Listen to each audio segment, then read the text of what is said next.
Hello दोस्तों, मैं अर्पित Rathore Malwa academy Indore के ऑनलाइन प्लेटफॉर्म पर आपका स्वागत करता हूं। दोस्तों, हमारी जो प्रीवियस कक्षा थी, पिछली क्लास थी, हमने उसमें डिस्कस करा था कि मध्य प्रदेश के पुरातात्विक स्थल क्या है। साथ ही साथ हमने ये भी चर्चा करी थी कि अपना जो अगली क्लास होने वाली है वो हमारी मध्य प्रदेश की जो जनजातियाँ है उसके बारे में होने वाली है दोस्तों। तो दोस्तों, आज अपन मध्य प्रदेश की जनजातियों के बारे में डिस्कस करेंगे। साथ ही साथ इसमें हम डिस्कस करेंगे कि मध्य प्रदेश की जनजातियों में क्या होता है, उनमें कौन सा विवाह प्रचलित होता है, उनके कौन कौन से नृत्य होते हैं, साथ ही साथ उनकी कौन सी संस्कृति होती है उसके बारे में चर्चा करेंगे। साथ ही साथ इसके बारे में भी चर्चा करेंगे अपन कि मध्य प्रदेश की जो जनजातियों का समूह है वो मध्य प्रदेश में दोस्तों कहाँ कहाँ पर पाया जाता है, इसके बारे में दोस्तों अपन विस्तृत से चर्चा करेंगे। दोस्तों, हम बताना चाहेंगे आपको कि जो मध्य प्रदेश की जो जितने भी जनजातियाँ होती है उनका अपना एक अलग समुदाय होता है, उनकी एक अलग संस्कृति होती है और उनकी साथ ही साथ एक अलग क्या होती है दोस्तों, भाषा भी होती है। तो चलो दोस्तों, हम हमारे टॉपिक को अब आगे बढ़ाते हैं। दोस्तों, ध्यान रखना, जनजातियाँ ऐसे समुदाय को कहते हैं जो अन्य समुदायों से क्या होती है, प्राय बिल्कुल अलग होती है और उनकी अपनी एक विशेष संस्कृति और एक विशेष क्या होती है दोस्तों, भाषा होती है। जनजातियों का सबसे पहले जो उल्लेख किया था दोस्तों, वो किया था दोस्तों कौटिल्य ने। किसने किया था दोस्तों? कौटिल्य ने सबसे पहले जनजातियों का दोस्तों क्या किया था, उल्लेख किया था। कौटिल्य ने इन्हें वन्य जाति कहकर भी दोस्तों क्या किया था, पुकारा था। तो ध्यान रखना दोस्तों कि जनजातियों का सबसे पहले जो उल्लेख किया था वो कौटिल्य के द्वारा किया गया था दोस्तों। किसके द्वारा किया गया था दोस्तों? कौटिल्य के द्वारा सबसे पहले जनजातियों का उल्लेख किया गया था। अब देखते हैं दोस्तों, महात्मा गांधी ने इनके लिए गिरिजन शब्द दिया था। मतलब जो भी जनजातियां होती है उनको महात्मा गांधी ने गिरिजन शब्द कहकर दोस्तों पुकारा था। यह भी आपको ध्यान रखना है दोस्तों, डायरेक्टली एग्जाम में क्वेश्चन आ जाता है कभी कभी कि महात्मा गांधी ने जनजातियों को किस नाम से पुकारा था या किस नाम से उनका उल्लेख किया था। तो आपको याद रखना है कि उनका नाम गिरिजन शब्द उन्होंने दिया था या गिरिजन शब्द का प्रयोग उन्होंने किया था। यह आपको ध्यान रखना है दोस्तों। उसके बाद देखते हैं, सर्वप्रथम समाजशास्त्री डॉक्टर गुरिये। कौन है दोस्तों? डॉक्टर गुरिये। इनके लिए अनुसूचित जनजाति शब्दों का प्रयोग किया। मतलब सबसे पहले अनुसूचित जनजातियों शब्दों का जो प्रयोग किया था दोस्तों वो डॉक्टर गुरिये ने किया था। ध्यान रखना दोस्तों, एग्जाम में बार बार पूछा जाता है कि सबसे पहले जनजातियों का प्रयोग, शब्द का प्रयोग किसने किया था? तो समाजशास्त्री डॉक्टर गुरिये ने किया था दोस्तों। ये आपको ध्यान रखना है। इन्हें आदिवासी नाम से शब्द से सुशोभित करने वाले कौन थे दोस्तों? ठक्कर बाबा। कौन थे दोस्तों? ठक्कर बाबा। इनको आदिवासी नाम से इनको क्या किया था दोस्तों? संबोधित किया था। जनजातियों शब्दों का जो प्रयोग किया था आदिवासियों के नाम से, वो किसने किया था दोस्तों? ठक्कर बाबा ने उनको इस नाम से सुशोभित किया था। अब देखते हैं दोस्तों कि भारत में कितनी जनजाति पाई जाती है। तो देखते हैं दोस्तों, अफ्रीका के बाद दूसरा ऐसा देश है भारत जहां पर सबसे ज्यादा दोस्तों जनजाति पाई जाती है। जहां क्या दोस्तों? सर्वाधिक जन पाई जाती है। सबसे ज्यादा जो पाई जाती है दोस्तों वो अफ्रीका में पाई जाती है। उसके बाद दूसरे नंबर पे अगर कोई जनजाति में आता है दोस्तों तो वो अपना देश भारत आता है। अब और आगे चर्चा करते हैं दोस्तों। यहां कुल संख्या का 8.6%, कितना दोस्तों? कुल जनसंख्या का 8.6% जनसंख्या दोस्तों भारत में निवास करती है। अब देखते हैं कि भारत की कुल जनसंख्या का कितना प्रतिशत मध्य प्रदेश में जनसंख्या पाई जाती है, तो वो उसके बारे में भी चर्चा करते हैं। तो भारत की कुल 21.10% जो जनसंख्या है दोस्तों वो मध्य प्रदेश में दोस्तों निवास करती है। भारत की जितनी भी जनसंख्या है दोस्तों उसका 21.10% जनसंख्या दोस्तों मध्य प्रदेश में दोस्तों निवास करती है। अब देखते हैं दोस्तों, अर्थात मध्य प्रदेश भारत का सर्वाधिक जनजाति वाला क्या है दोस्तों? राज्य है। यह भी आपको याद रखना है दोस्तों कि एग्जाम में अगर क्वेश्चन आता है कि भारत का सबसे ज्यादा जनजाति वाला राज्य कौन सा है, तो आपको क्या बताना है? मध्य प्रदेश। साथ ही अगर क्वेश्चन आता है कि जनजाति में प्रतिशत के हिसाब से सबसे ज्यादा वाला, राज्य कौन सा है, तो आपको बताना है दोस्तों मेघालय। क्या बताना है दोस्तों? मेघालय। सबसे ज्यादा जनजाति जो पाई जाती है दोस्तों, तो वो आपको पता है कि वो मध्य प्रदेश में पाई जाती है, लेकिन परसेंटेज के हिसाब से अगर सबसे जनजाति पाई जाती है ज्यादा, तो वो कहां पर पाई जाती है दोस्तों? मेघालय में पाई जाती है। तो ये सब छोटी छोटी चीजें दोस्तों आपको पता होना चाहिए। नेक्स्ट अपन देखते हैं, मध्य प्रदेश के धार जिले में दोस्तों सर्वाधिक जनजाति पाई जाती है ना दोस्तों? ये भी आपको याद रखना है। कितनी पाई जाती है दोस्तों? 12,22,814 जनजाति दोस्तों यहां पर निवास करती है। तो अगर क्वेश्चन आता है कि सबसे ज्यादा जनजाति मध्य प्रदेश में कहां पाई जाती है, तो आपको याद आना है दोस्तों कि मध्य प्रदेश के धार में सबसे ज्यादा जनजाति पाई जाती है। साथ ही साथ देखते हैं, जबकि प्रतिशत के हिसाब से मध्य प्रदेश में सबसे जनजाति ज्यादा कहां पाई जाती है दोस्तों? तो अलीराजपुर में पाई जाती है दोस्तों। कहां पर पाई जाती है दोस्तों? अलीराजपुर जिले में प्रतिशत के हिसाब से सबसे ज्यादा जनजाति पाई जाती है। जनजातियों की जो न्यूनतम जनसंख्या पाई जाती है दोस्तों, चाहे वो जनसंख्या के हिसाब से, चाहे वो प्रतिशत के हिसाब से, सबसे कम अगर जनजाति मध्य प्रदेश में कहां पाई जाती है दोस्तों? तो वो पाई जाती है दोस्तों भिंड में। कहां पाई जाती है दोस्तों? भिंड में। तो ये भी आपको दोस्तों याद रखना है।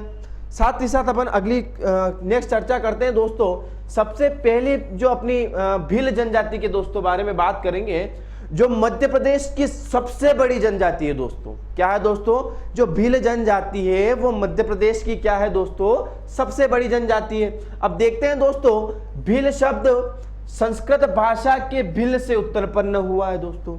ये भी याद रखना है दोस्तों कि जो भील शब्द है वो संस्कृत भाषा के दोस्तों किस शब्द से बना है? भिल्ल से बना है।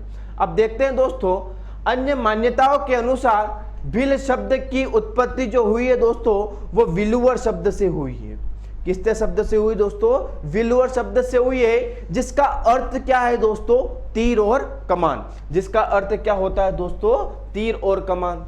तो याद रखना है कि भील शब्द की जो उत्पत्ति मानी जाती है वो संस्कृत भाषा के भिल्ल से मानी जाती है ना। और इसका शाब्दिक अर्थ जो होता है वो विलुवर होता है, और विलुवर का ही अर्थ क्या होता है दोस्तों?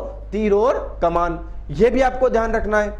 अब देखते हैं दोस्तों अपन कि ये मध्य प्रदेश की सबसे बड़ी या लार्जेस्ट जनजाति है। ये भी आपको याद रखना है।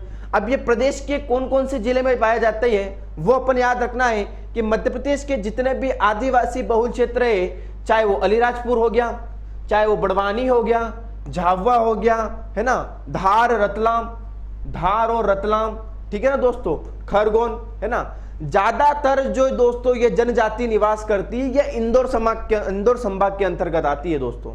कौन से संभाग के अंतर्गत आती है? ज्यादातर इंदौर संभाग के अंतर्गत। तो याद रखना दोस्तों कि झाबुआ, अलीराजपुर, धार, बड़वानी, खरगोन, रतलाम, इन सब जगह क्या है दोस्तों? ये भील जनजाति निवास करती है या पाई जाती है। अब देखते हैं दोस्तों इसकी उपजातियां क्या है, जो एग्जाम में बार बार पूछी जाती है। तो सबसे महत्वपूर्ण जो इसकी उपजाति है दोस्तों वो क्या है? भिलाला।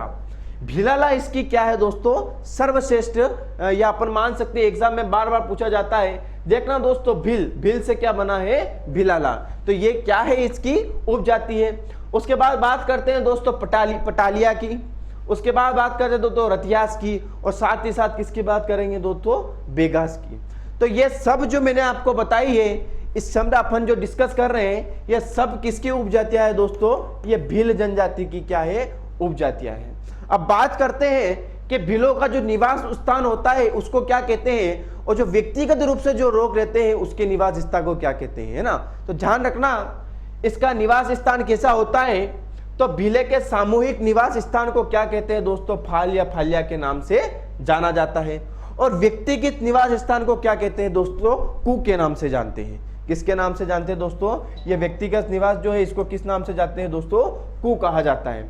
तो याद रखना कि भीलों का जो सामूहिक निवास होता है दोस्तों, जो समूह में रहते हैं उनको तो फाल और फाल्या के नाम से जाना जाता है, और जो व्यक्तिगत रूप से रहते हैं दोस्तों उनको किस नाम से जाना जाता है? कू के नाम से जाना जाता है। तो ये भी आपको याद रखना है। अब बात करते हैं दोस्तों अपन इनकी सामाजिक स्थिति कैसी है। अब इनकी सामाजिक स्थिति कैसी होती है? जो इनकी सामाजिक स्थिति है दोस्तों, ये देखना कि भील जो होते हैं ये पितृसत्तात्मक होते हैं। क्या होते हैं दोस्तों? ये पितृसत्तात्मक होते हैं। इनमें समगोत्री विवाह दोस्तों वर्जित है। इनमें समगोत्री विवाह बिल्कुल नहीं हो सकता है, जैसे कि अंकल की लड़की से विवाह या मामा की लड़की से विवाह या बुआ की लड़की से विवाह, ठीक है ना।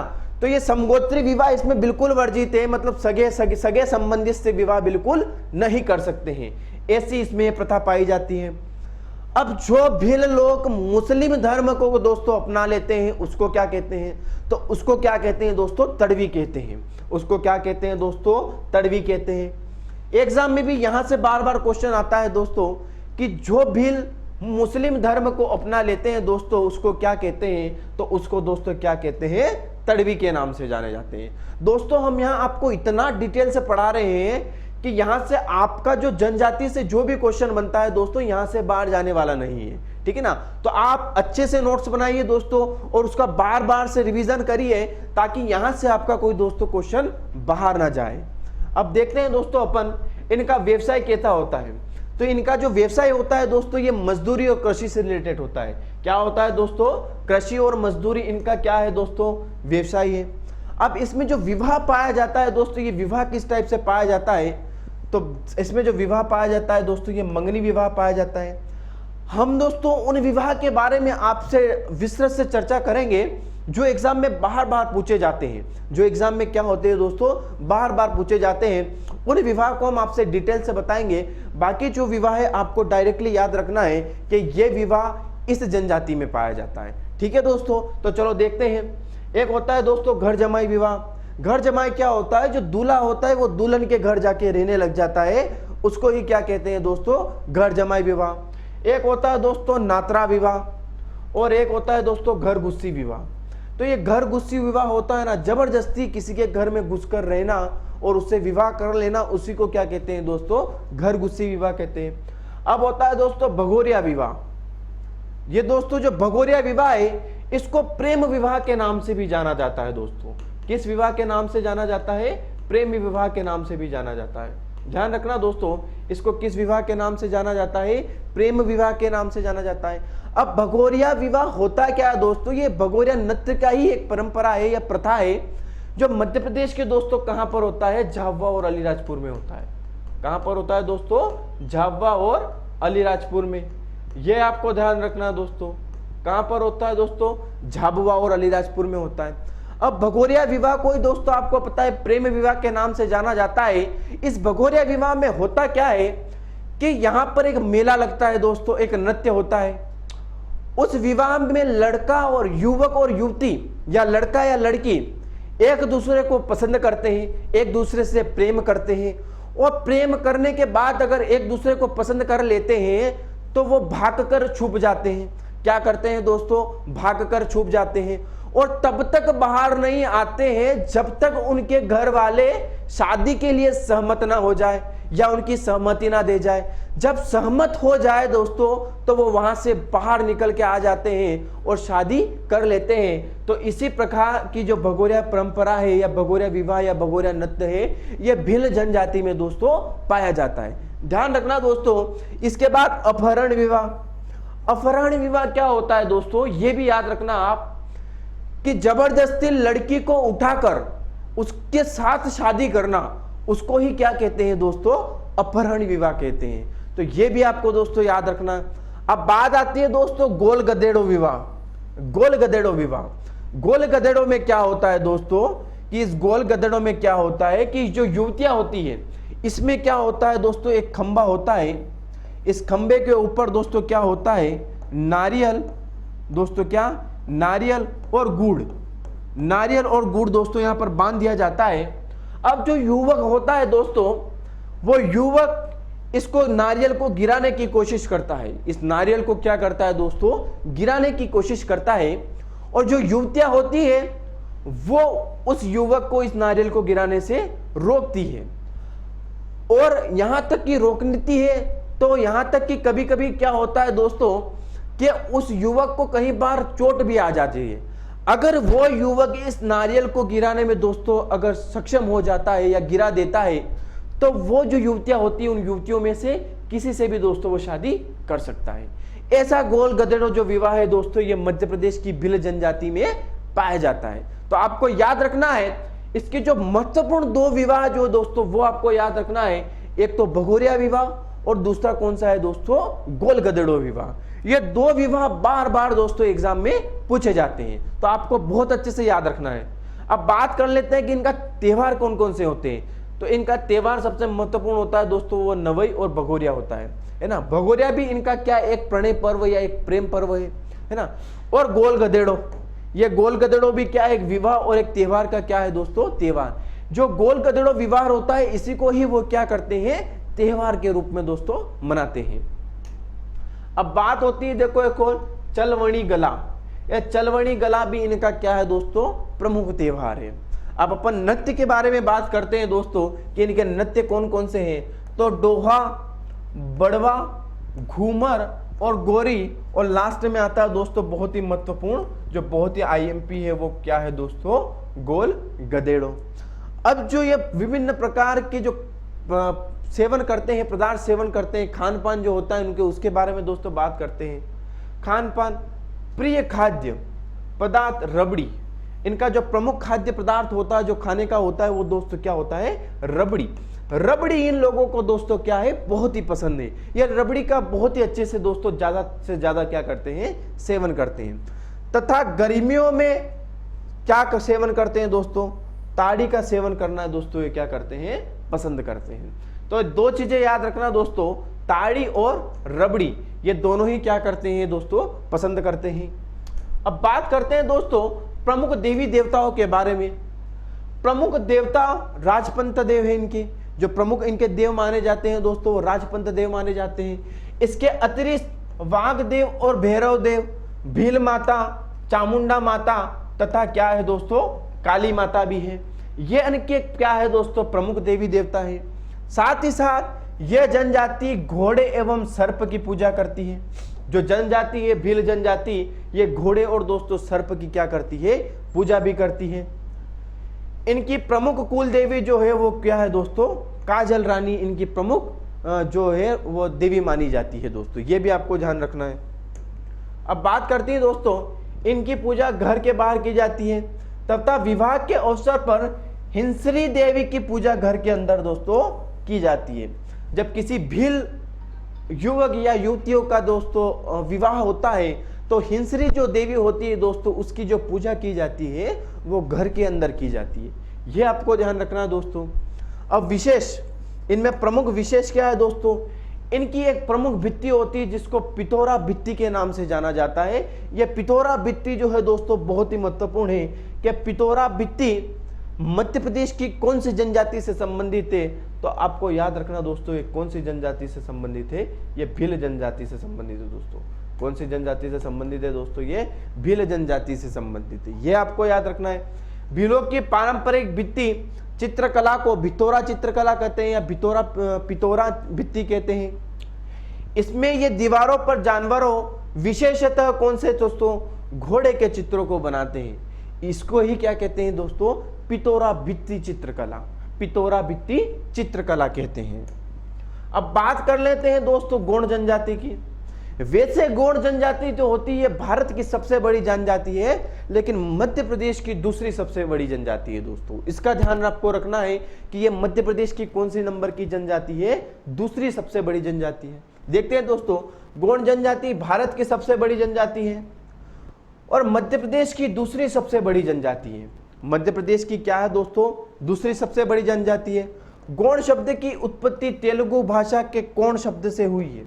यह आपको याद रखना दोस्तों, एग्जाम में बार बार क्वेश्चन पूछा जाता है कि जो गोंड है उसकी उत्पत्ति किस शब्द से हुई थी, उसकी उत्पत्ति कोण शब्द से हुई।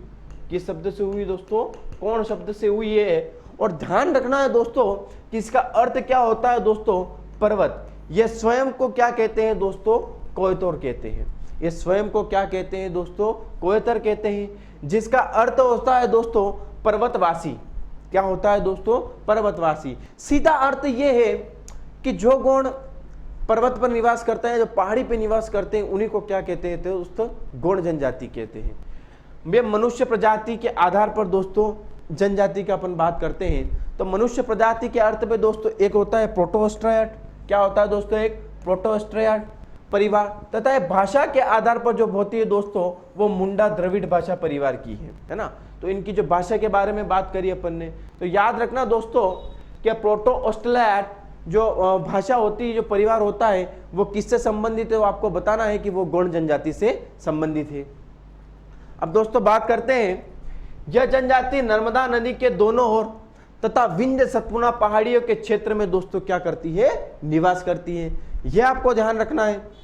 मध्य प्रदेश के बैतूल दोस्तों, होशंगाबाद, साथ ही साथ छिंदवाड़ा, बालाघाट, मंडला, डिंडोरी, दमोह जिलों में भी दोस्तों ये क्या करती है, निवास करती है। ध्यान रखना दोस्तों। नेक्स्ट बात करते हैं दोस्तों अपन इनकी उपजातियों के बारे में। जो गौड़ जनजाति है उसकी उपजातियां क्या है दोस्तों, उसके बारे में अपन चर्चा करते हैं। तो गौड़ों की जो उत्पत्ति मानी जाती है, जो उपजातियां होती है दोस्तों, उसका वर्गीकरण दो आधार पर किया गया है ना। प्रमुख रूप से दोस्तों कितने आधारों पर किया गया, दो आधार पर। एक तो व्यवसाय के आधार पर गौड़, और एक किसके आधार पर दोस्तों, संपत्ति के आधार पर गौड़। ये दोनों अपन इनकी उपजातियों के बारे में बात कर रहे हैं। तो चलो दोस्तों देखते हैं कि व्यवसाय के आधार पर जो गौड़ होते हैं वो किस प्रकार से होते हैं, संपत्ति के आधार पर होते हैं वो किस प्रकार से होते हैं। व्यवसाय के आधार पर दोस्तों, व्यवसाय के आधार पर प्रमुख 5 प्रमुख की इसकी क्या है दोस्तों, उपजातियां हैं। अब कौन सी है दोस्तों, वो याद रखना, प्रधान पूजा। प्रधान पूजा जो पाठ करने वाले गौड़ होते हैं, मंदिरों में जो पाठ करने वाले गौड़ होते हैं दोस्तों, उसी को क्या कहते हैं दोस्तों, प्रधान पूजा कहते हैं। यहां से दोस्तों ध्यान से क्वेश्चन नोट करना, ये सब चीजें बहुत ही महत्वपूर्ण है। यहां से दोस्तों एग्जाम में बार बार क्वेश्चन आते हैं कि ओझा क्या होता है, कोयला भूतिस क्या होता है। तो ये यहां से डायरेक्टली एग्जाम में क्वेश्चन पूछा जाता है दोस्तों कि कोयला भूतिस क्या होता है। तो ये आप सभी को दोस्तों याद रखना है। तो देखते हैं दोस्तों, अब होता है अग्रिया। अग्रिया क्या दोस्तों, जो लोहे का कार्य करने वाले होते हैं दोस्तों, उनको ही क्या कहते हैं, अग्रिया कहा जाता था। उसके बाद होता है दोस्तों ओझा। ओझा किसको कहा जाता है दोस्तों, जादू टोना तंत्र विद्या का कार्य करने वाले गुण को क्या कहा जाता था दोस्तों, ओझा। जो जादू टोना का कार्य करते थे दोस्तों, उसी को क्या कहा जाता था, ओझा कहा जाता था। अब आता है दोस्तों सोलाहास। अब किसके बारे में बात करते हैं दोस्तों, सोलाहास के बारे में क्या था, बड़े गिरी का कार्य करने वाले लोगों को क्या कहा जाता था दोस्तों, सोलाहस कहा जाता था, है ना। अब लास्ट आता है दोस्तों कोयला भूतिस। जो नाचने गाने का काम करते थे दोस्तों, जो गौड़ नाचने गाने का काम करते थे दोस्तों, उसी को क्या कहा जाता था, कोयला भूतिस। तो ये जो अपन ने जिसके बारे में उपजातियों के बारे में बात करी, ये व्यवसाय के आधार पर है कि व्यवसाय गुणों को क्या क्या होता था, और जो व्यवसाय करते थे उन व्यवसाय करने वाले को क्या कहा जाता थे। जैसे कि कोयला भूतिस हुआ, तो अब एग्जाम में डायरेक्टली क्वेश्चन आता है कि कोयला भूतिस किसे कहते हैं। तो जो नाचने गाने वाले का कार्य करते थे दोस्तों, उसी को क्या कहा जाता था, कोयला भूतिस कहा जाता था। यह बिल्कुल क्लियर होना चाहिए दोस्तों। यहां से इन उपजातियों के बारे में बार बार दोस्तों एग्जाम में क्वेश्चन आता है। अब बात करते हैं दोस्तों संपत्ति के आधार पर उपजातियां। संपत्ति के आधार पर क्या होता है दोस्तों, दो प्रकार की उपजातियां होती है। एक तो होती है राजगौड़, एक क्या हो दोस्तों, राजगौड़। जमींदार गौड़, जो जमींदारी गौड़ होते हैं, गांव में होता ना, ये तो जमींदार है। तो जिस प्रकार जो जमींदार गौड़ होते तो दोस्तों उसको राजगौड़ कहा जाता था। एक होता है दोस्तों दुर्गौड़। दुर्गौड़ क्या होता है दोस्तों, मजदूरी करने वाले गौड़ को क्या कहा जाता था दोस्तों, दुर्गौड़ कहा जाता था। तो याद रखना दोस्तों, राजगौड़ किसे कहा जाता था दोस्त, जो जमींदार गौड़ होते थे उसको राजगौड़ कहा जाता था। और जो दुर्गौड़ किसे कहा जाता था, जो मजदूरी का कार्य करते थे दोस्तों, उनको क्या कहा जाता था दोस्तों, दुर्गौड़ कहा जाता था। अब अपन बात करते हैं दोस्तों विवाह की। विवाह प्रकार की बात करते हैं दोस्तों। अब इसमें सबसे पहले आता है दोस्तों दूध लोटावा। दूध लोटावा विवाह क्या होता था दोस्तों, मुमेरे फफेरे जो भाई बहन होते थे दोस्तों, ममेरे फुफेरे भाई बहन होते थे, उनसे जो शादी होती थी दोस्तों, उसी को क्या कहते थे दोस्तों, दूध लोटावा। कौन सा विवाह कहते थे दोस्तों, दूध लोटावा विवाह कहते थे। अब इसमें आता है दोस्तों एक तो चढ़ विवाह, और एक होता है दोस्तों लमसेना विवाह। लमसेना विवाह क्या होता है दोस्तों, कि युवक का युवती के घर जाकर रहना और सास ससुर की दोस्तों सेवा करना, उसी को क्या कहा जाता था दोस्तों, लम सेना विवाह कहा जाता था। और इसको सेवा विवाह के नाम से भी जाना जाता है दोस्तों। इसको कौन से विवाह के नाम से जाना जाता है, मैं यहां लिख रहा हूं, इसको दोस्तों सेवा विवाह के नाम से भी जाना जाता है। इसको कौन से विवाह के नाम से जाना जाता है दोस्तों, सेवा विवाह के नाम से भी इस विवाह को, लम सेना विवाह को जाना जाता था। अब आता है दोस्तों पठौनी विवाह। पठौनी विवाह क्या होता है दोस्तों, कि लड़की का लड़के के घर जाकर रहना, उसको क्या कहते हैं दोस्तों, पठौनी विवाह, है ना। या अपन बोल सकते हैं कि लड़की का लड़के के घर बारात लेके जाना, उसी को ही क्या कहते हैं दोस्तों, पठौनी विवाह कहते हैं। अब बात आती है दोस्तों, इन अपन ने जो गौण जनजाति के विवाह थे उसके बारे में बात करी। नेक्स्ट अपन देखते हैं दोस्तों, अब आते हैं दोस्तों त्योहार के बारे में, कि इनका जो गौण जनजाति होती है उनके त्योहार कौन कौन से होते हैं। तो बकपंती, बिदरी पूजा, हरदीली, नवाखानी, जावरा मड़ई। मड़ई क्या होता है दोस्तों, युवाओं का एक त्योहार होता है। ध्यान रखना दोस्तों कि मड़ई गौणों का एक त्योहार है, जो युवाओं का एक त्योहार होता है दोस्तों। ध्यान रखना, छेरता, मेघना और लारूकाज, ये सभी किसके हैं दोस्तों, गौण जनजाति के क्या है, विवाह है। अब बात करते हैं दोस्तों अपन नृत्य की, कि गौण जनजाति में किस प्रकार के नृत्य पाए जाते हैं। तो गौण जनजाति में दोस्तों कर्मा, शेला, भड़ोनी, सुवा, सजना, है ना दोस्तों, हरडीली, कहरवा आदि जो नृत्य है दोस्तों, ये किसमें पाए जाते हैं, गौण जनजाति में पाए जाते हैं। जो नृत्य, जो विवाह, जो त्योहार एग्जाम में दोस्तों बार बार पूछे जाते हैं, कौन सा IMP है, वो मैं आपको विस्तृत से दोस्तों समझा रहा हूं। अब देखते हैं दोस्तों प्रमुख देवी देवता के बारे में। प्रमुख देवी देवता के बारे में देखते हैं दोस्तों, ठाकुर देव, ठीक है ना दोस्तों, नारायण देव, लिंगो देव, दुल्हा देव। जो दुल्हा देव है दोस्तों, ये बहुत ही महत्वपूर्ण है। जो दुल्हा देव, इनका जो देवता है दुल्हा देव, ये आपको याद रखना है दोस्तों। जो दुल्हा देव है, ये एग्जाम में बार बार पूछा जाता है कि दुल्हा देव किस जनजाति का प्रमुख देवी देवता है, तो याद रखना है कि वो गौण जनजाति का क्या है दोस्तों, प्रमुख देवी देवता है। अब आता है दोस्तों बूढ़ी माई, ये भी बहुत ही IMP है दोस्तों, ये भी याद रखना है आपको, ये भी क्या है, बहुत IMP है।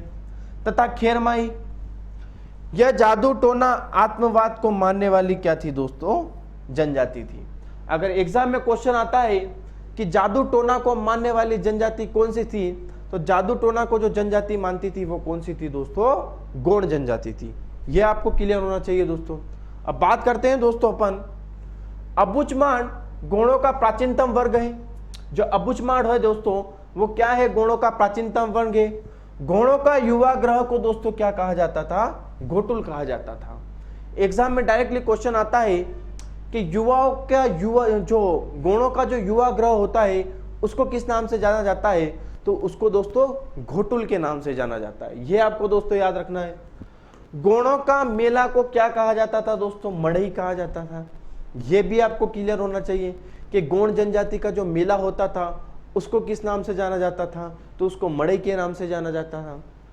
गौणों का मृत्युगान को किस नाम से जाना जाता था दोस्तों, केहुल पाटा, है ना। जो गौणों का मृत्युगान होता था, जब किसी की मृत्यु हो जाती थी, उस अवसर पर गाए जाने वाले गान को किस नाम से जाना जाता था दोस्तों, केहुल पाटा के नाम से जाना जाता था। टोटमवाद की प्रथा दोस्तों इसमें पाई जाती थी, है ना। तो ये भी आपको ध्यान रखना है।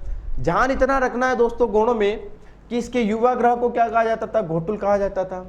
और मृत्युगान को क्या कहा जाता था दोस्तों, केहुल पाटा के नाम से दोस्तों मृत्युगान को जाना जाता था। नेक्स्ट देखते हैं दोस्तों बेगा जनजाति के बारे में। अब किसके बारे में बात करेंगे दोस्तों, अपन बेगा जनजाति के बारे में बात करेंगे। यह मध्य प्रदेश के दोस्तों 6 जिलों में पाई जाती है। कितने जिलों में दोस्तों, 6 जिलों में मध्य प्रदेश की दोस्तों पाई जाती है। मध्य प्रदेश की यह जनजाति भारत सरकार द्वारा घोषित की गई अतड़ी पिछड़ी जनजाति है दोस्तों। यह आपको ध्यान रखना दोस्तों, बेगा, सहरिया और भारिया ये मध्य प्रदेश सरकार द्वारा घोषित की गई दोस्तों अति पिछड़ी जनजाति है। यह आपको क्लियर होना चाहिए दोस्तों।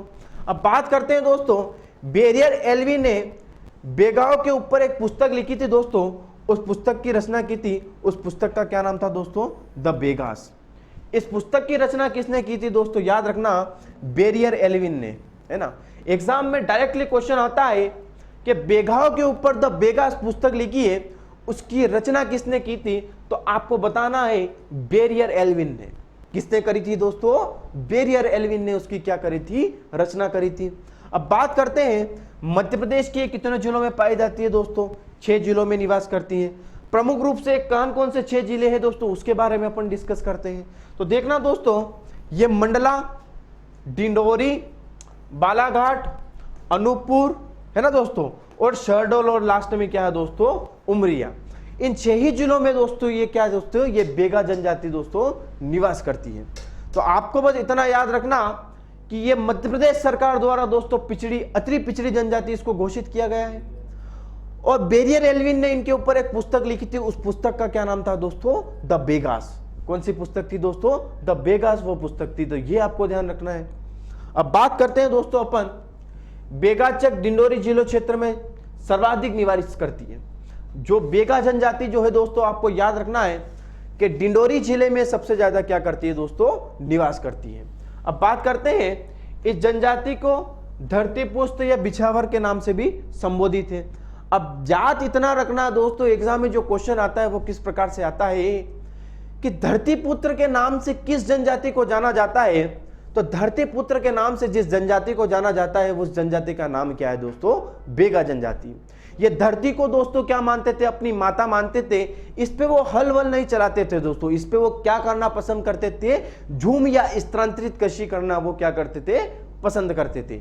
इसलिए इसको धरतीपुत्र व बिछावर के नाम से दोस्तों जाना जाता है। यह भी ध्यान रखना है, आपको याद रखना दोस्तों कि ये जो जातियां हैं, इन जातियों में बिछवार, नरोतिया और भरोतिया, ये नरोतिया और भरोतिया है दोस्तों, ये बहुत ही आईएमपी है। ये बेगा की प्रमुख उप जो जातियां है दोस्तों, ध्यान रखना है ना। ये क्या है दोस्तों? इसकी प्रमुख उप जातियां हैं।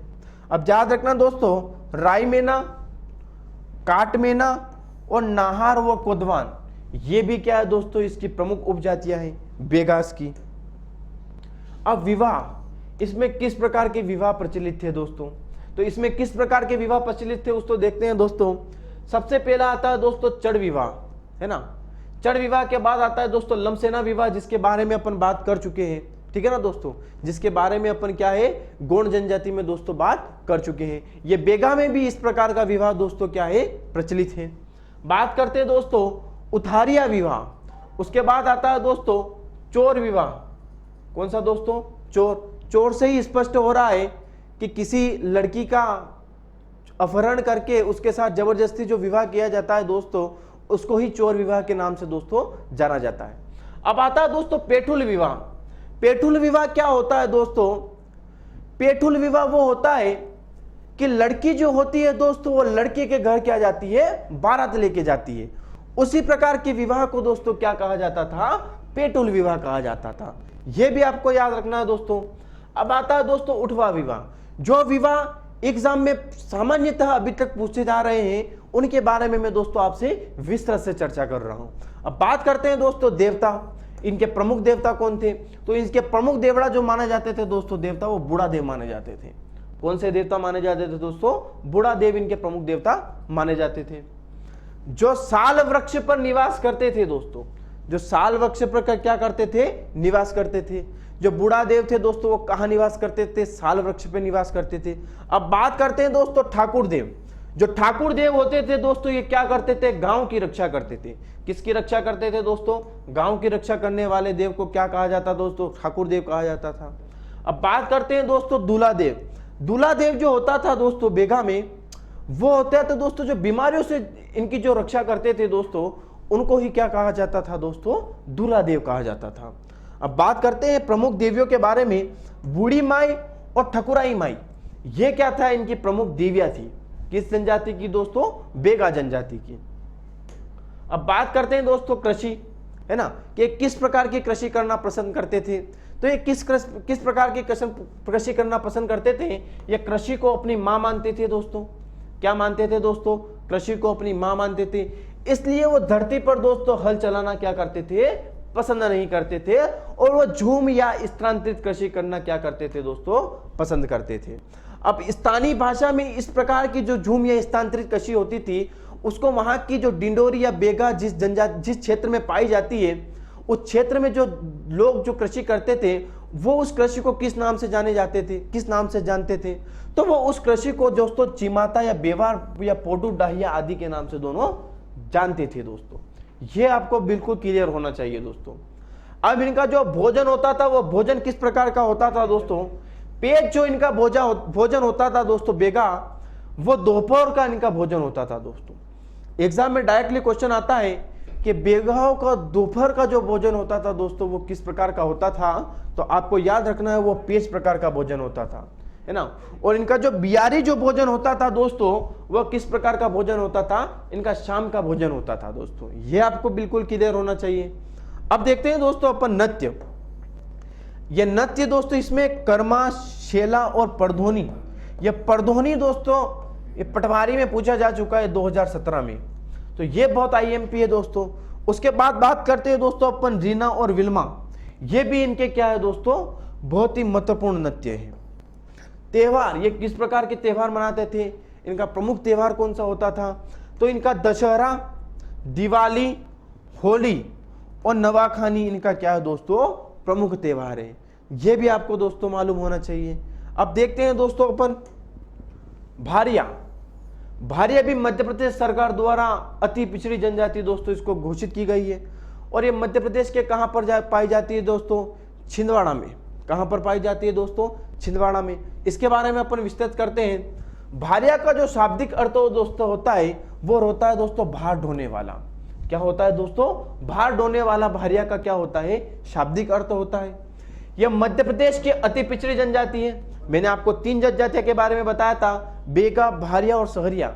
ये मध्य प्रदेश सरकार द्वारा 3 अति पिछड़ी जनजातियां दोस्तों इनको घोषित किया गया है। यह दोस्तों छिंदवाड़ा जिले, कहां पर दोस्तों? छिंदवाड़ा जिले की तामिया तहसील के पातालकोट में दोस्तों ये प्रमुख रूप से क्या करती है? निवास करती है ना। ध्यान रखना, पातालकोट धरातल से 700 फीट दोस्तों क्या है? नीचे है। यहां का कुल क्षेत्रफल जो है दोस्तों वो कितना है? 79 किलोमीटर है। कितना है दोस्तों? 79 किलोमीटर है। यह आपको याद रखना है कि जो भारिया जनजाति है वो मध्य प्रदेश के छिंदवाड़ा की तामिया तहसील में निवास करती है ना। यह आपको ध्यान रखना है दोस्तों। अब बात करते हैं दोस्तों, यहां पर दोस्तों सूर्य देर से निकलता है और जल्दी क्या हो जाता है? अस्त हो जाता है। यह भी आपको ध्यान रखना है दोस्तों। जल्दी क्या करता है? वो डूब जाता है। यह आपको ध्यान रखना है। इस पातालकोट की जो आकृति है दोस्तों वो किसके आकार की है? घोड़े के नाल की आकार की इस पातालकोट की दोस्तों आकृति है। एग्जाम में क्वेश्चन आता है दोस्तों कि पातालकोट की जो आकृति है वो किस प्रकार की है? कोई दे देगा का ओम प्रकार की, कोई दे देगा कि घोड़े के नाल के प्रकार की, कोई दे देगा गधे की प्रकार की। तो आपको सिर्फ याद रखना है कि इसकी जो आकृति होती है दोस्तों किस प्रकार की होती है? घोड़े के नाल की जैसी। कुल 12 गांव में जो भारिया जनजाति है दोस्तों ये सिर्फ 12 गांव में ही निवास करती है ना। छिंदवाड़ा तहसील जो है तामिया तहसील, उस तामिया तहसील के दोस्तों सिर्फ 12 गांव जो है इस 12 गांव में ही दोस्तों ये जनजाति क्या करती है? निवास करती है। भारिया के निवास को क्या कहते हैं दोस्तों? ढाना कहते हैं। ये बहुत इंपॉर्टेंट है दोस्तों। एग्जाम में डायरेक्टली क्वेश्चन आता है कि भारिया के निवास स्थान को क्या कहा जाता है? तो भारिया के निवास स्थान को क्या कहा जाता है दोस्तों? ढाना कहा जाता है। इस जनजाति को जंगलियों के जंगली के उपनाम से भी दोस्तों जाना जाता है। यह भी आप याद रखना। इतना याद रखना दोस्तों भारिया के बारे में कि भारिया जो जनजाति है वो मध्य प्रदेश के छिंदवाड़ा के तामिया तहसील के पातालकोट में पाई जाती है। और पातालकोट की जो आकृति मानी जाती है वो घोड़े के नाल के आकार की मानी जाती है। अब बात आती है इसके निवास स्थान को क्या कहते हैं? ढाना कहते हैं। और इस जनजातियों को जंगलियों के नाम से भी दोस्तों जंगलियों के नाम से भी इसको जाना जाता है।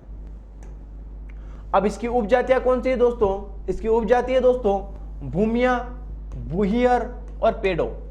ये इसकी क्या है दोस्तों? उपजातियां है। देवी देवता क्या है दोस्तों? बूढ़ा देव, दूल्हा देव तथा नाग देव और बूढ़ी माई इसकी क्या है दोस्तों? उपजातियां है। ये आपको याद रखना है दोस्तों। अब इसमें विवाह किस प्रकार का विवाह होता था दोस्तों? एक होता था दोस्तों मंगनी विवाह, एक होता था लमसेना विवाह जो बेगा, भारिया और दोस्तों गोंड तीनों में पाई जाती है। राज्यवाजी विवाह है ना, वर और वधु के माता पिता एक जब उनके विवाह से दोस्तों राजी हो जाते थे तो उस प्रकार के ही विवाह को क्या कहा जाता है दोस्तों, राज्यवाजी विवाह कहा जाता है। एक होता है दोस्तों नातरा विवाह और होता है दोस्तों विधवा विवाह। विधवा से विवाह करना भी दोस्तों इसमें क्या था, प्रचलित था, है ना, ध्यान रखना। त्योहार के बारे में दोस्तों बात करते हैं। इनका त्योहार क्या होता है दोस्तों, बिद्री पूजा होता है, नवाखानी, जात्रा, है ना, ये भी इनका क्या है त्योहार, और होली और दिवाली, ये भी इनका क्या है दोस्तों, प्रमुख त्योहार है। अब इनके प्रमुख नृत्य कौन कौन थे दोस्तों, भड़मा, है ना, कर्मा, सेरा और सेताम, ये चारों क्या है दोस्तों इसके प्रमुख नृत्य है। तो यहां से भी आपको दोस्तों जानकारी होना चाहिए। बात करते हैं दोस्तों भारियों के विकास के लिए छिंदवाड़ा जिले में 26 जून 1978 को भारिया विकास प्राधिकरण का दोस्तों गठन किया गया था। 1978 में भारिया विकास प्राधिकरण का दोस्तों गठन किया गया, ये आपको याद रखना है। अब भारियों की भाषा के बारे में चर्चा कर लेते हैं। भारियों की भाषा दोस्तों कौन सी थी, भरनोटी है, जो फारसी जो भाषा होती है दोस्तों उससे क्या है, मिलती जुलती है, यह आपको क्लियर होना चाहिए। इनके मेले को दोस्तों मड़ई मेले के नाम से जाना जाता है।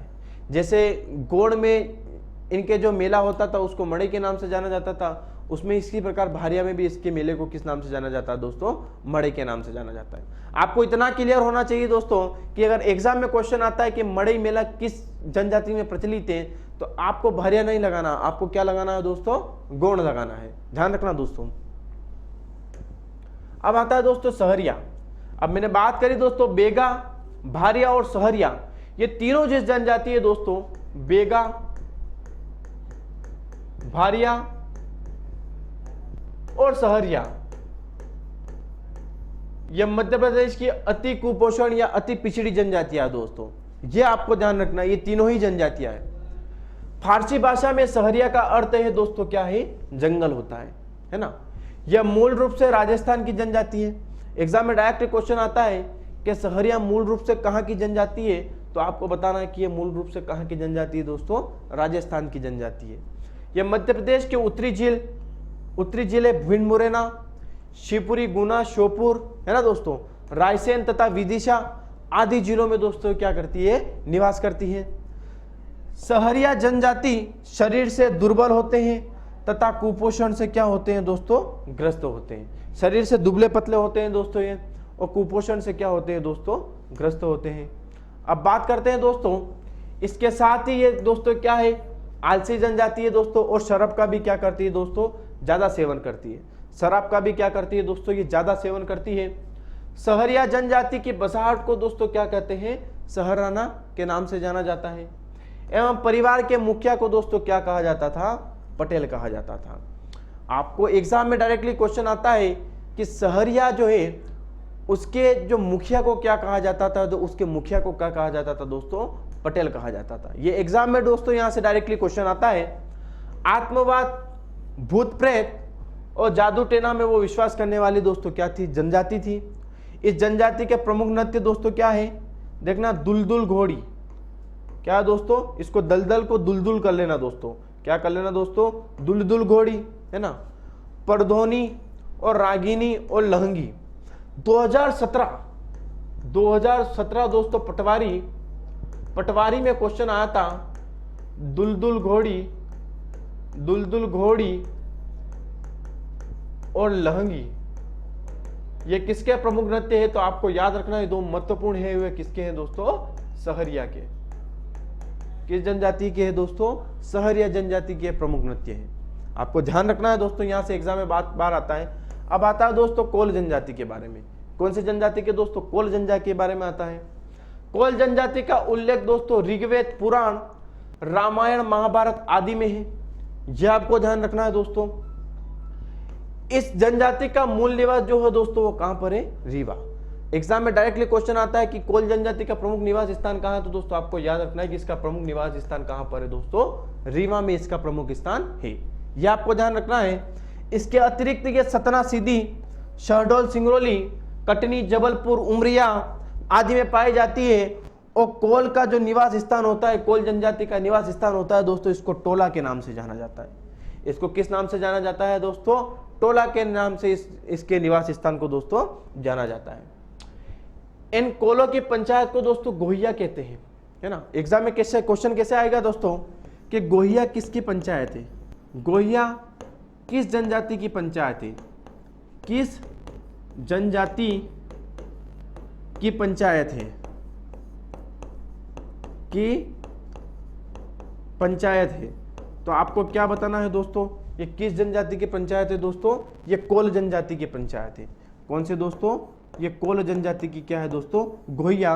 और इसके मुखिया को क्या कहते थे दोस्तों, पटेल कहते थे। इसके मुखिया को क्या कहते थे दोस्तों, पटेल। और इसके निवास स्थान को क्या कहते थे दोस्तों, ढाना कहते हैं। उपजातियां कौन सी है दोस्तों, रोतिया, है ना। इसकी प्रमुख उपजातियां जो दोस्तों इसमें क्या है, रोतिया, रोतेल और ठकुरिया। ये ठकुरिया जो है दोस्तों ये ना, इसकी उपजातियां नहीं है, ये ठकुरिया इनका क्या है दोस्तों, देवता है। ये उपजातियां में आ गया दोस्तों, कर लेना। ये ठकुरिया जो है इसका क्या है, प्रमुख देवी देवता है। अब बात करते हैं दोस्तों अपन सन्यासी देव, है ना। सन्यासी देव के बारे में बात करते हैं। बगोसर देव के बारे में अपन दोस्तों बात करते हैं, है ना दोस्तों, है ना। सगोरिया के बारे में बात करते हैं, बगोसर के बारे में अपन बात करते हैं। शारदा माता और मणि माता के नाम बारे में भी अपन दोस्तों बात करते हैं। ठीक है दोस्तों। अब साथ ही साथ अपन बात करते हैं पत्नी, कि पत्नी की मृत्यु हो जाती थी, है ना। अब जो ये जनजाति, इसमें अगर पत्नी की मृत्यु हो जाती थी दोस्तों, तो तलाकशुदा या विधवा स्त्री से विवाह करना क्या था दोस्तों, प्रचलित था। अब तलाक जो विधवा होती थी उन दोनों से क्या किया जा सकता था दोस्तों, विवाह किया जा सकता था। नेक्स्ट देखते हैं दोस्तों, फरवरी 2019 में शबरीकोल महाकुंभ उमरिया में दोस्तों इसका आयोजित किया गया था। अब बात करते हैं दोस्तों अगरिया जनजाति, मैंने अपन बात करते थे दोस्तों, ये अलग से भी जनजाति है जो अगरिया जनजाति है दोस्तों। ये अगरिया जनजाति क्या है दोस्तों, जो लोहे का काम करती थी, उसी जनजाति को क्या कहा जाता था दोस्तों, अगरिया जनजाति कहा जाता था। ये आग की खोज करने वाली जनजाति है दोस्तों, है ना। आग की खोज या है ना, जो काम करती थी दोस्तों, उसी को क्या कहा जाता था दोस्तों, अगरिया जनजाति कहा जाता था। ये लोग अपनी उत्पत्ति अग्नि से मानते थे दोस्तों। ये लोग अपनी उत्पत्ति दोस्तों किससे मानते थे, अग्नि से मानते थे। अगरिया जनजाति मध्य प्रदेश के बालाघाट, मंडला, डिंडोरी, शहडोल आदि जिलों में दोस्तों क्या करी, पाई जाती है। यह आपको दोस्तों याद रखना है। इस जनजाति को लोहे की खोज करने वाली जनजाति भी दोस्तों माना जाता है। जैसे मैंने अभी आपको बताया था कि ये अग्नि या लोहे दोनों की खोज करने वाली इस जनजाति को दोस्तों माना जाता है। इनके प्रमुख देवता दोस्तों लोहासुर है ना। अगरिया लोहा का काम करता है, तो इनके प्रमुख देवता भी कौन से होंगे दोस्तों, लोहासुर होंगे। बात करते हैं, ये आग की खोज में धधकती भट्टी में निवास करते हैं। ये आग की जो धधकती हुई भट्टी होती है उसमें दोस्तों क्या करते हैं, निवास करते हैं। ये अपने देवता लोहासुर को काली मुर्गी की दोस्तों क्या चढ़ाते हैं, बलि चढ़ाते हैं, है ना। जो लोग होते हैं अगरिया, इनके जो प्रमुख देवता होते हैं लोहासुर, उनको ये मुर्गी की क्या करते हैं दोस्तों, बलि चढ़ाते हैं। यह जनजाति उड़द की दाल का प्रयोग शुभ मानती है दोस्तों। ये उड़द जो दाल होती है उसका सेवन ज्यादा से ज्यादा दोस्तों करती है। बात करते हैं दोस्तों बंजारा जनजाति। जो बंजारा जनजाति, ऐसा कहा जाता है दोस्तों कि मध्य प्रदेश के मंदसौर जिले में पाई जाती है।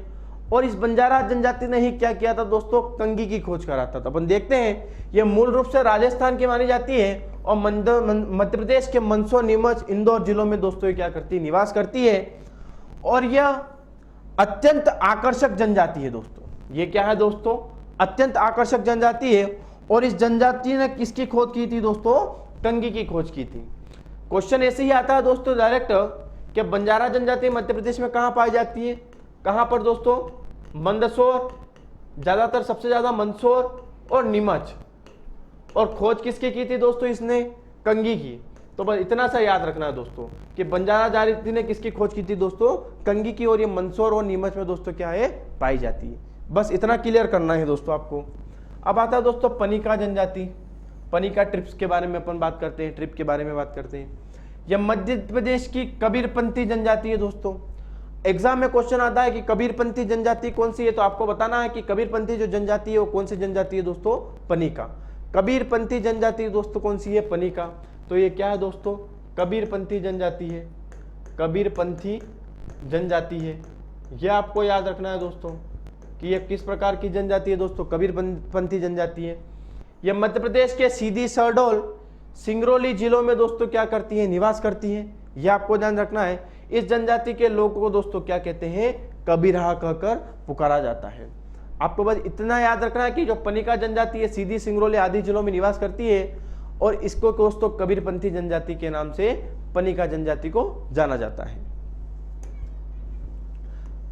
परधी जनजाति, ये ना, ये परधी जो जनजाति इसके बारे में बात करते हैं, यह जनजाति वन्य प्राणियों के शिकार और अन्य अपराधों के लिए दोस्तों जानी जाती है। एग्जाम में जिस प्रकार से क्वेश्चन आता है दोस्तों कि वन्य प्राणियों के शिकार के नाम से किस जनजाति को जाना जाता है, जो परधी जनजाति जो मध्य प्रदेश में निवास करती है उसी को दोस्तों शिकार के नाम से जाना जाता है। यह आखेटक जनजाति थी दोस्तों। अब आखेटक का क्या अर्थ होता है, आखेटक का अर्थ होता है दोस्तों शिकार करना, और इसका धार्मिक विश्वास है कि महादेव ने जाल से शिकार करने की कला सीखकर, महादेव ने जाल से शिकार करने की कला सीखकर बंदूकों के शिकार के पाप से उसको दोस्तों क्या कर दिया था, बचा लिया था। जो बंदूकों से जो पाप होता तो दोस्तों उसके शिकार से इसको क्या किया था, बचा लिया था। इस प्रकार की दोस्तों ये कौन सी जनजाति है, परधी जनजाति है। अब बात करते हैं दोस्तों कोरकू जनजाति, है ना। किस प्रकार की जनजाति के बारे में बात करते हैं अपन, कोरकू जनजाति के। कोरकू का शाब्दिक अर्थ है दोस्तों क्या है, मनुष्यों का समूह। कोरकू का शाब्दिक अर्थ क्या है दोस्तों, मनुष्य का समूह। यह मध्य प्रदेश के होशंगाबाद, हरदा, बैतूल, छिंदवाड़ा आदि जिलों में दोस्तों क्या की है, पाई जाती है। इसकी उपजातियां दोस्तों देखते हैं पोथरिया, रुमाल, दुलारिया और बोबोई, ये इसकी क्या है दोस्तों प्रमुख उपजातियां हैं। विवाह, इसमें विवाह किस प्रकार का विवाह होता था वो देखते हैं दोस्तों, घर दामाद विवाह, उसके बाद होता है दोस्तों लमसेना विवाह, चिथोड़ा विवाह, राजीबाजी विवाह जिसके बारे में अपन बात कर चुके हैं, और दोस्तों होता है हट विवाह। हट विवाह क्या होता है दोस्तों कि जबरदस्ती लड़की का लड़के के घर जाकर रहना, इसी प्रकार के विवाह को दोस्तों हट विवाह के नाम से जाना जाता है। यह बहुत ही आईएमपी दोस्तों एग्जाम में बार बार पूछा जाता है हट विवाह। हट विवाह क्या होता है दोस्तों कि जो लड़की है वो जबरदस्ती लड़के के घर चली जाती है और वहां जाके रहना लग जाती है, तो इसी प्रकार के विवाह को हट विवाह के नाम से दोस्तों जाना जाता है।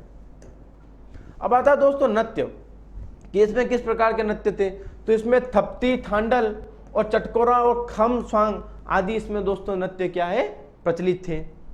त्योहार, इसमें किस प्रकार के त्योहार होते थे, जिरोती, डोडवली, इसके अलावा दोस्तों दिवाली, होली एवं समस्त अन्य हिंदू जो त्योहार होते थे दोस्तों इसमें प्रचलित थी। इस जनजाति में दोस्तों कौन सी प्रथा पाई जाती थी, सिडोली प्रथा इसमें पाई जाती थी। इस सिडोली प्रथा में क्या होता थी, जिसमें व्यक्ति की मृत्यु के पश्चात उसको दफनाकर उस स्थान पर दोस्तों क्या करते थे, लकड़ी लगा देते थे। उस स्थान पर क्या करते थे दोस्तों, लकड़ी लगा देते थे, उसी को लकड़ी को जला देते थे। उसी स्थान को क्या कहता है दोस्तों, सिडोली प्रथा कहते हैं। तो आपको डायरेक्टली क्वेश्चन आता है दोस्तों, क्वेश्चन क्या आता है वो भी देखना कि जो सिडोली प्रथा है वो किस जनजाति में पाई जाती है, तो वो किस जनजाति में पाई जाती है दोस्तों, कोरकू जनजाति में वो पाई जाती है। यह आपको याद रखना है। अब मध्य प्रदेश के जो अन्य तथ्य हैं उनके बारे में अपन बात कर लेते हैं, यहां से भी कभी कभी एग्जाम में क्वेश्चन आते हैं। मध्य प्रदेश सरकार के अनुसार मध्य प्रदेश में आदिवासी जिलों की संख्या कितनी है दोस्तों, 21 है।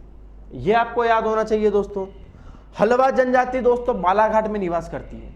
एग्जाम में डायरेक्ट क्वेश्चन आता है कि जो हलवा जनजाति है यह मध्य प्रदेश के किस जिले में निवास करती है, तो यह मध्य प्रदेश के बालाघाट में निवास करती है दोस्तों। यह आपको ध्यान रखना है। मध्य प्रदेश में बेगा किसकी पूजा करते थे दोस्तों, सूरों की पूजा करते थे। आपको याद रखना है कि हलवा जनजाति बालाघाट में निवास करती थी। सूरों की पूजा कौन करता था, तो सूरों की पूजा कौन करता था दोस्तों, बेगा जनजाति करती थी। मध्य प्रदेश में अनुसूचित जनजातियों की संख्या लगभग कितनी है दोस्तों, 46 है। भील एवं कोल जनजातियों का उल्लेख दोस्तों पुरानी ग्रंथ में मिलता है। जो पुराने ग्रंथ में दो जनजातियों का उल्लेख मिलता है दोस्तों, एक तो भील का और दूसरा किसका मिलता है दोस्तों, कोल जनजाति का।